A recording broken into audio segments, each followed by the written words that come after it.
Hello dear students of class 11th। I hope कि आपको कल का कॉन्सेप्ट मोलरिटी बहुत अच्छे से समझ में आया होगा और मोल फ्रैक्शन भी समझ में आ गया होगा। दोनों के बेसिस पे टेम्परेचर का, यूनिट का, दोनों का फैक्टर समझ गए होंगे। आज का जो टॉपिक हम स्टार्ट करने चल रहे हैं वो है molality. Topic is molality, that is small M.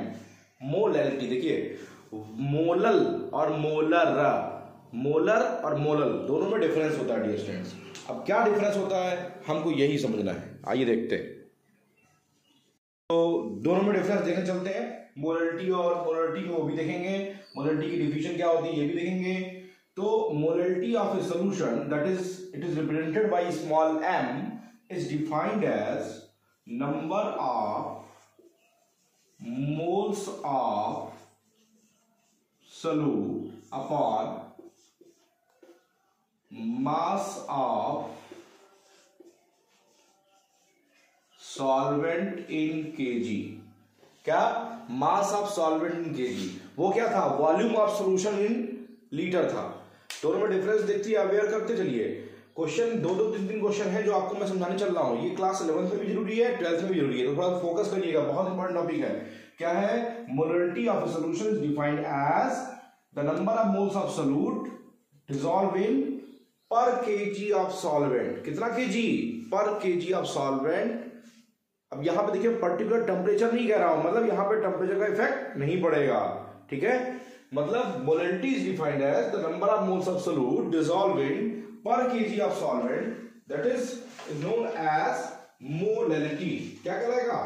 Molarity of solution कहलाएगा। अब क्वेश्चन आपके सामने आता है कि मोलरिटी क्या होती है। मोलरिटी की डिफिनेशन आप बता लेंगे। क्या है? Molarity of solution is defined as the number of moles of solute dissolve per, या इसको पर केजी भी कह सकते हैं। अच्छा मान लीजिए केजी में नहीं दिया है, ग्राम में दिया है, तब क्या फार्मूला हो जाएगा? Then the formula is m is number of moles of solute upon mass of solvent in gram। अगर ग्राम में दिया है तो यहां कितने से मल्टीप्लाई कर देंगे?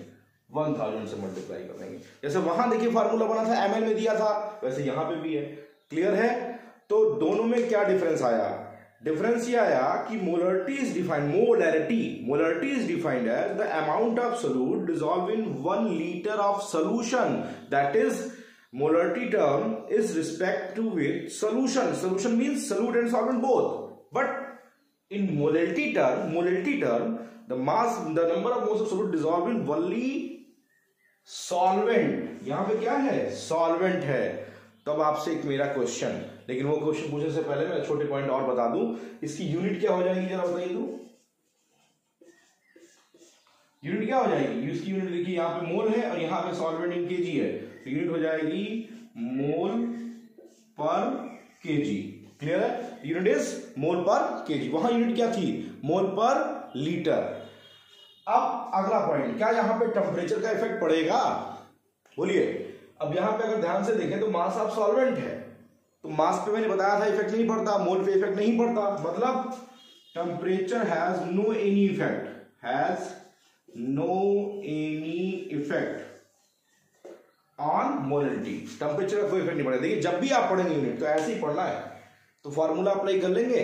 अच्छा नंबर ऑफ मोल्स को और सिंप्लीफाई करेंगे तो क्या फार्मूला बनेगा? ये फिलहाल तो क्या बनेगा? मोल इज इक्वल टू होता है वेट अपॉन मोलर मास, तो उस पर रख करके भी सॉल्व कर सकते हैं। क्लियर है? मोलरिटी क्या होती है? Molarity of a solution is defined as the number of moles of solute dissolve in per KG of solvent. Per KG of solvent. Solvent ध्यान रखिएगा, अक्सर होता है क्या, न्यूमेरिकल देता है बेटा, तो वहां सॉल्यूशन देता है इतना ग्राम सॉल्यूशन है, तो आदमी वही कंफ्यूज होता है, उसकी वैल्यू सॉल्वेंट में रख करके चला आता है और कहता है सर हमारा तो क्वेश्चन सही है। सॉल्वेंट और सॉल्यूशन दोनों में डिफरेंस है। Solution means solute plus solvent. तो जब भी आपको पूछेगा तो मोलरिटी में तो सॉल्वेंट नीचे रखना पड़ेगा, ये ध्यान रखिएगा। क्लियर है? तो मोलरिटी क्या टर्म है ये आपको मुझे लगता है क्लियर हो गया होगा। मोलरिटी क्या है, इसकी यूनिट क्या होती है? मोल पर केजी होती है। इसका टेम्परेचर को effect, temperature has no effect because there here is mass is present and mole is present, no temperature effect. ठीक है। अब क्वेश्चन ये उठता है कि सर मोलरिटी और मोलरिटी में डिफरेंस क्या है? तो molarity is the quantity of number of moles of solute dissolve in 1 litre of solution while at a particular temperature. While molarity is the number of moles of solute dissolved in per kg of solvent. ये दोनों में difference है। अब difference बहुत पूछा जाता है। आपसे क्वेश्चन क्या पूछता है डियर स्टूडेंट्स कि write down the condition in which molarity becomes molarity. वो कंडीशन निकालिए। सीबीएसई बोर्ड में क्लास 12 का क्वेश्चन है 1 नंबर का। In which condition molarity becomes equal to the molarity के बराबर कब हो जाएगी? जब क्या हो जाए भाई, ऊपर देखिए दोनों में नंबर ऑफ मोल्स है तो नंबर ऑफ मोल्स सेम है, लेकिन अगर हम अमाउंट ऑफ सॉल्यूशन जो है मतलब मास of solvent volume of solution के बराबर हो जाए तो क्या हो जाएगा? उस कंडीशन में मोलरिटी के बराबर हो जाएगी। तो वहां लिखना पड़ता है, दोनों का फार्मूला लिखना पड़ेगा कि मोलरिटी का ये फार्मूला है, मोलरिटी का फार्मूला ये है, क्योंकि जो आपका number of moles of solute है दोनों में सेम है, लेकिन अगर volume in litre becomes equal to the mass of solvent then molarity becomes equal to the molarity. I hope कि आपको ये चीज क्लियर हो गई होगी। तो मोलरिटी और मोलरिटी में डिफरेंस क्लियर है। कब मोलरिटी बराबर हो जाएगी? जब मास of solvent volume of solution के क्या हो जाए? बराबर हो जाए। क्लियर है डियर स्टूडेंट्स? आइए इसका पॉइंट देखते हैं। क्वेश्चन आपसे है, इसको तो नोट ही कर लिए होंगे। अगला क्वेश्चन आपसे है कि कॉन्सेप्चुअल न्यूमेरिकल कॉन्सेप्ट है। कहीं लिखा हुआ है 5m, इसका क्या मतलब समझेंगे आप? जैसे 5 ये लिखा है 5m और कहीं लिखा है 5m, दोनों में क्या डिफरेंस है? ये 5 स्मॉल m है, ये 5m है, क्या है मतलब उसका? ये इसका मतलब है 5 मोलर और इसका मतलब है 5 मोलर। पहली बात तो ये जानिए, मोलर और मोलर। अब क्वेश्चन अंदर कि इसका मतलब क्या हुआ? तो भैया 5 moles of solute dissolve in 1000 gram,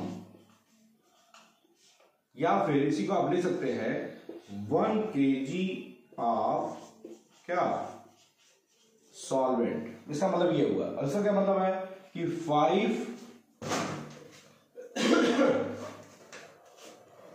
5 mole of solute is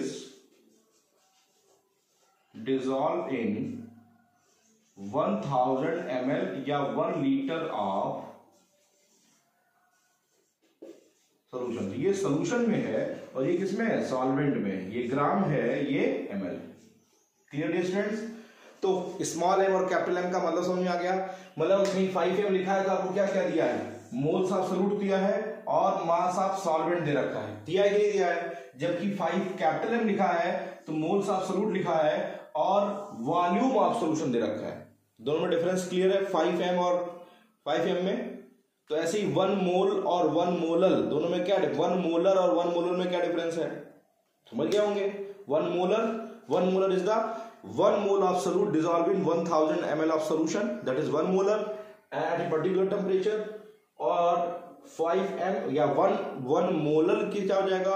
1 mole of solute dissolved in 1000 gram of solvent. Clear? अब आपसे अगला क्वेश्चन, क्लियर है कॉन्सेप्ट ये? इस पे न्यूमेरिकल आएंगे, बहुत आएंगे पहले, लेकिन अभी कॉन्सेप्ट समझना है। कल का जो टॉपिक होगा वो न्यूमेरिकल कॉन्सेप्ट पे होगा। आज मैं आपको कल बेसिक कॉन्सेप्ट बता रहा हूं इसके न्यूमेरिकल के। कॉन्सेप्ट क्लियर है इसका? आइए